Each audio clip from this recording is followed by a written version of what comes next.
I don't support his posting a picture of anybody that's dead that he shot. That's not good for the family. It's not good for anybody.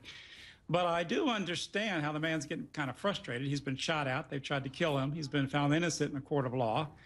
And the whole thing to me is nothing more what's going on right now in this country. What went on with the Trayvon Martin case is a perfect example of the racism in the mass media against European Americans. The only reason this was a huge case in the United States of America because it was a person called a white man who shot a black man. For Mr. Duke to say European Americans are constantly discriminated against in the media, things like that, is to ignore the fact that the African American has had a brutal and horrific, almost tragic-like experience in America, whereas European Americans, by and large, I mean, excluding, for a short time, Irishmen and things like that, by and large, have not. They have avoided. Hold on, discrimination that he's talking about against European Americans. That's a ridiculous statement to say that European Americans, white Americans, who he's talking about, have been discriminated against. By whom? Yeah, can we talk? Let's call it what it is. What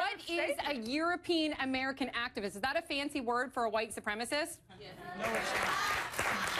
And who are these people that have been mistreated? Who are you talking about? So let me answer you. Look, if you wanted to invite me on the program, I'd appreciate an opportunity to respond to some of the comments. No, I'm not a white supremacist. I don't believe in any sort of supremacism. I believe every people have a right to live and preserve themselves. But I do believe the media in this country has massive hate against European Americans. I'll give you an example. George Zimmerman was really lynched by the media. I'll give you an example.